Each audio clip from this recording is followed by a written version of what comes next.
a se ba tlhapiadi mona go toronkile ma tloga mtoronkile moruti gape go na le tsebile pelegwa ke gabotse ebile gabotse go na le nngwe moruti le gore ke nyaka ebe sephiri sa ka le lena amen mara le a ntshepiša gore e tla bang between the two of us ai tla natso manne re banna alright Hallelujah. ke be ke re ke nagana gore ka letšatši lena la mokete nna le tlhapiadi re tla re šate ka chopa ke eng chopa monna moruti we a ke re chopa ke mohuto mongwe wa sefofane na ke nyaka re akalale mo marung wa tseba batho ba re bone re tswelela kua re re palakata pele ga monyako wa kera ke ya gago malope a ntseetse pola matšhini ka ga gole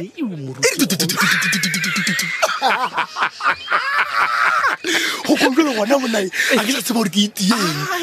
nke ka no pshikologa mo fase jalo ka segotlane ka bogoke kwa go botse ke re le wena nke o nya ke design moruti a ta go dirile suto special for wena ke ta ipatela goko monanka kwa bose kudu monna ge pola matšhini e o e ka tamane